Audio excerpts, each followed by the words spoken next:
वालेकुम वरहमतुल्लाहि वबरकातुहू। एम बाबू Tanoli Islamic studio से एम बाबू तनोली अपने देखने सुनने चाहने वालों के लिए एक मर्तबा फिर ढेर सारी दुआएं लेकर हाजिर है। ए रब्बुल आलमीन, सब देखने सुनने चाहने वालों को गैब के खजानों से वसाअत वाला रिज़्क़ अता फरमा, हिदायत वाली आफियत वाली जिंदगी नसीब फरमा। एम बाबू तनोली इस्लामिक स्टूडियो से सब मिलकर पहले दरूद शरीफ पढ़ते हैं आक़ाए दो जहां सल्लल्लाहु अलैहि वसल्लम पर। अल्लाहुम्मा सल्लि अला मुहम्मद व अला आलि मुहम्मद कमा सल्लैता अला इब्राहीम व अला आलि इब्राहीम इन्नका हमीदुम मजीद।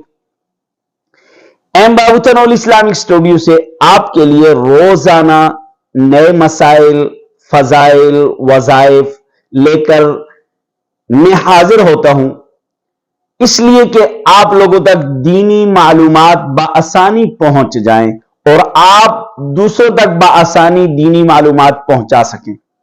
आज आपको इंतहाई जरूरी और अहम दो मसाइल बताऊंगा। पहला मसला यह है कि आपने शर्ट पहनी है, इसलिए मैंने भी शर्ट पहनी है ताकि आपको शर्ट के बारे में मसला समझाऊं। आपने शर्ट पहनी है और शर्ट के ऊपर तस्वीरें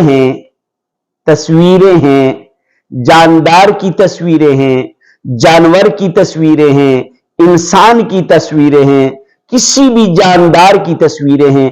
आया आप उस शर्ट को पहन के नमाज पढ़ सकते हैं या नहीं पढ़ सकते? उस शर्ट को पहने हुए आपकी नमाज होती है या नहीं होती? यह मसला। तो मसला समझ लीजिए कि आप उस शर्ट के साथ नमाज पढ़ते हैं जिसके ऊपर जानदार की तस्वीर हो। मुफ्तियान इकराम लिखते हैं, फरमाते हैं, फुकहा इकराम कहते हैं कि इससे नमाज पढ़ना मकरूह तहरीमी है, और बाज मुफ्तियान इकराम फरमाते हैं कि वाजिबुल इआदा है, दोबारा इसको पढ़ना पड़ेगा। यह बात आपको समझ आ गई।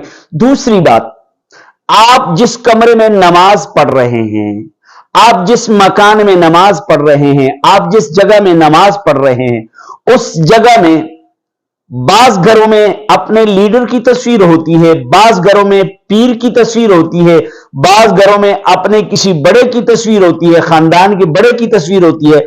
आया जिस घर में किसी भी जानदार की तस्वीर हो, नमाज उसमें पढ़ सकते हैं? तो मसला समझ लीजिए, अच्छी तरह समझ लीजिए। जिस घर में आपके किसी लीडर की तस्वीर है, जिस घर में आपके किसी पीर की तस्वीर है, आपके खानदान के किसी बड़े की तस्वीर है, या किसी भी जानदार की तस्वीर है, वहां नमाज मकरूह तहरीमी है। बेहतर यह है, अफजल यह है, आला यह है, औला यह है कि ऐसे कमरे में नमाज न पढ़ें। उम्मीद है कि आपको आज के मसाइल समझ आ गए होंगे। अगर आपको समझ आए हैं, दूसरों तक पहुंचाना आपकी जिम्मेदारी है। आप तक पहुंचा